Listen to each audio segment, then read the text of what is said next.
Hello and welcome back to my channel Crystallizing Ideas.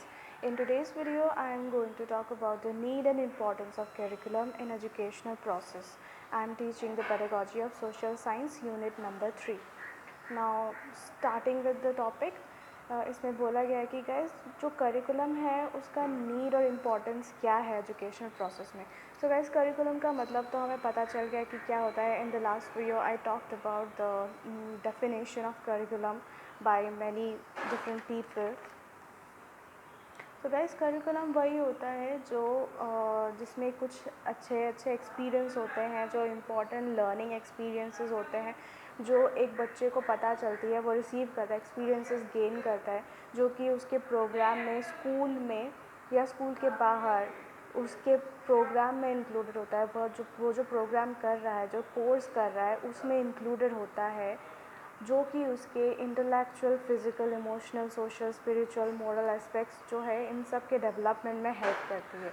इसका मतलब guys जो बच्चा है उसकी पूरी ही ज़िंदगी करिकुलम है. करिकुलम सिर्फ एक सब्जेक्ट पढ़ाना नहीं है, बल्कि करिकुलम एक टोटलिटी ऑफ एक्सपीरियंस है जो कि उसके स्कूल में, क्लासरूम में, लेबोरेटरी में, वर्कशॉप में, प्लेग्राउंड में और informational contacts between teacher and students के बीच में होता है. इन सबको मिला के करिकुलम बनता है और ये करिकुलम उसकी पूरी ज़िंदगी है. जिस पूरी ज़िंदगी में उसको बहुत कुछ सीखने को मिलता है, वही उसका करिकुलम बन जाता है. अब देख लेते हैं कि need and importance of curriculum क्या होता है एजुकेशनल प्रोसेस में. तो first point is curriculum is means by which a teacher can achieve the objectives which are keen on.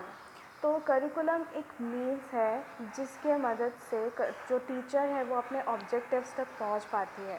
जैसे कि अगर एक स्कूल है, उसको अपने बच्चों में चाहिए कि बच्चे जो है बहुत अच्छे से इंग्लिश पढ़ पाए, इंग्लिश समझ पाए, इंग्लिश फ्लुएंसी हो उनकी, तो वो करिकुलम ही इस तरीके से बनाएगा ताकि बच्चों में जो है वो ऑब्जेक्टिव्स आ पाए. तो वो थ्रू आउट हिज ईयर्स, छोटे से लेके क्लास 12 तक, जो भी करिकुलम सब्जेक्ट्स, जो भी उसको इन्वॉल्वमेंट वो स्कूल देगा, उसमें जो है वो इंग्लिश सीख जाएगा by the end of his school days. So यही जो है पूरी लाइफ जो है जो स्कूल उसे देती है, वही है करिकुलम. और इस करिकुलम के चलते, इस करिकुलम के हेल्प से जो टीचर है वो अपने ऑब्जेक्टिव्स को गेन कर सकती है. Curriculum is also means to try out different methods of teaching. तो टीचिंग करने के बहुत सारे तरीके होते हैं गाइस, ये तो हमें पता ही है. बहुत सारे मेथड्स होते हैं, बहुत सारे टाइप्स होते हैं. तो जो करिकुलम है वो टीचर को एक मौका देती है कि वो जो जितने भी टाइप्स है वो अपने टाइप्स को इवैल्यूएट करे और उनमें से जो उसका बेस्ट टीचिंग स्टाइल है वो उसको फिगर आउट करे और उस टीचिंग स्टाइल से बच्चों को पढ़ाए. तो करिकुलम एक बहुत ही इम्पॉर्टेंट पॉइंट है एक टीचर के लाइफ में भी. Material for study is also determined by the curriculum. So guys जिस तरह का जो करिकुलम होगा, मतलब जो एक टीचर है या फिर जो स्कूल है वो जिस तरह की डेवलपमेंट चाहेगी अपने स्टूडेंट्स में, उसी तरह का जो करिकुलम बनेगा वो करिकुलम वो उसी तरह के मटेरियल्स को भी सिलेक्ट करेगा. जैसे कि अगर मुझे सिर्फ इंग्लिश पढ़ाना है अपने बच्चों को और मैं चाहती हूँ कि जब मेरे जो बच्चे हैं, जो स्टूडेंट्स हैं, उनको इंग्लिश अच्छी तरीके से आए, तो मैं उनके लिए इंग्लिश ग्रामर बुक लाऊंगी. मैं उनके लिए जो इंग्लिश एटलस वगैरह है, इंग्लिश प्रोनाउंसिएशन की जो फोनेटिक्स के जो बुक्स है वो सब लाऊंगी. तो मैं अपने करिकुलम के हिसाब से अपना जो मटेरियल है वो सिलेक्ट करूँगी. इस थर्ड नंबर पॉइंट का मतलब यही है guys. Number fourth is the curriculum provides an opportunity for backing up to improve learning. तो जो करिकुलम है वो एक अपॉर्चुनिटी देती है टीचर्स को ताकि वो बैकअप करे, ताकि जो लर्निंग है वो इम्प्रूव हो सके बच्चों का. इसका मतलब ये है कि गाइस अगर जो टीचर है वो किसी मेथड से पढ़ा रही है, कुछ भी पढ़ा रही है, कैसे भी पढ़ा रही है, और जो बच्चा है उसको समझ में नहीं आ रहा है, तो वो अपने मेथड्स को बदलने की कोशिश करेगी. जो सब्जेक्ट्स, मतलब जो जिस तरीके से जो गोल सेट कर रही है उसको बदलने की कोशिश करेगी, मटेरियल्स बदलने की कोशिश करेगी या इम्प्रूव करने की कोशिश करेगी. तो जो करिकुलम है वो अपॉर्चुनिटी दे रही है टीचर को ताकि वो बैकअप कर सके, वो इम्प्रूव कर सके लर्निंग को, जो बच्चा है उसकी लर्निंग को इम्प्रूव कर सके. तो curriculum helps learners determine learning goals, processes and themes. तो जो बच्चा है वो बचपन से लेके बड़े होने तक जो भी वो लर्निंग एक्सपीरियंसेस गेन करता रहता है, जो करिकुलम उसको प्रोवाइड किया जाता है उससे वो कुछ सीखता रहता है, सीखता जाता है, जानता जाता है, अपने आप को एक्सप्लोर करता जाता है, अपनी एबिलिटीज़ को एक्सप्लोर करता जाता है। तो इसके चलते वो जो है उसको बड़े होके बनना क्या है, उसकी जो ज़िंदगी की गोल्स क्या है, उसको भी वो डिटरमाइन कर सकता है। It is only because of the curriculum जो उसको इतना इंटेलेक्चुअली काबिल बना रही है, उसको उसकी थॉट प्रोसेस डेवलप कर रही है, उसको मैच्योर थिंकर बना रही है, ताकि जो बच्चा है वो अपने लाइफ गोल्स को समझ सके।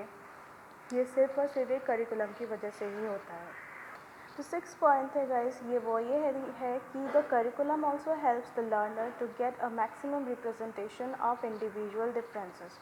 सो जो टीचर है वो पूरे क्लास को पढ़ाती तो ज़रूर है, लेकिन उसका जो फोकस है वो इंडिविजुअल टीचिंग में रहता है कि हर एक बच्चे को समझ में आ रहा है या नहीं। जो करिकुलम है वो टीचर को एक मौका देती है, मतलब बहुत सारे मौके, मतलब जो टीचर को इतना मौका देती है कि वो इंडिविजुअल डिफरेंस में भी जो है वो अपना टीचिंग कर पाए। तो 7th पॉइंट है, the curriculum paves the way for development and improvement of all educational programmes. तो जो करिकुलम है वो एक रास्ता देती है जो एजुकेशनल प्रोग्राम्स हैं उसकी डेवलपमेंट के लिए और उसके इम्प्रूवमेंट के लिए। सो गाइस, एजुकेशनल प्रोग्राम्स क्या होते हैं? एजुकेशनल प्रोग्राम्स जो है वो करिकुलम में ही आता है। करिकुलम ही है जो एजुकेशनल प्रोग्राम्स को सपोर्ट करता है, उसको डेवलप करता है, उसको पढ़ाता है, बच्चों तक पहुंचाता है। जो करिकुलम है वही पहुंचाता है बच्चों तक जो एजुकेशनल प्रोग्राम्स है। तो जो एजुकेशनल प्रोग्राम्स हैं वो बनता है जो स्टूडेंट्स, टीचर्स, करिकुलम एक्सपर्ट उनकी एक्सपीरियंसेस से बनता है जो करिकुलम है। तो इसका मतलब ये है कि जो स्टूडेंट ने एक्सपीरियंस किया, जो टीचर्स ने, जो करिकुलम एक्सपर्ट है, जो जिसको करिकुलम बनाना आता है, जो बनाता जाता है, उसकी एक्सपीरियंसेस से अगर कोई करिकुलम बन रहा है, इसका मतलब ये है कि जो वो लोग हैं वो सोसाइटी की नीड के अकॉर्डिंगली करिकुलम बना रहे हैं। जो सोसाइटी है वो जिस तरीके का सोसाइटी है, उस सोसाइटी में कैसे रहना है, कैसे क्या चीज़ें होनी चाहिए एक बच्चे में ताकि वो सोसाइटी में अच्छा सिटीज़न बन पाए, उसके अकॉर्डिंगली करिकुलम बनता है। तो इसका मतलब ये भी है कि जो सोसाइटी है वो तो हमेशा एक तरीके का नहीं रहता, वो बदलता रहता है। तो इसका मतलब कि जो है जो करिकुलम है उसमें टाइमली मॉडिफिकेशन भी होना ज़रूरी है। ये नहीं कि आज की जो हमारी सोसाइटी है और जो राजा महाराजा के टाइम में जो सोसाइटी थी वो अब बहुत बदल चुकी है। हम वो करिकुलम नहीं पढ़ेंगे जो तब के ज़माने में पढ़ा जाता था, तब के ज़माने में यूज़ होता था, हम वो सब नहीं पढ़ेंगे। तो ऐसे ही हम जो आज पढ़ रहे हैं वो 20 साल 10,000 साल बाद वो चीज़ें बच्चे नहीं पढ़ेंगे, तब का करिकुलम कुछ और होगा। तो ऐसे ही जो करिकुलम है वो टाइमली मॉडिफिकेशन के साथ, मतलब टाइमली चेंज के साथ मॉडिफिकेशन की बहुत ज़रूरत होती है। और इससे क्या होता है, एजुकेशनल प्रोग्राम जो है वो इम्प्रूव होता चला जाता है। So guys, this was all for today, the importance and need of curriculum in educational process. I hope to see you in the next video. Thank you.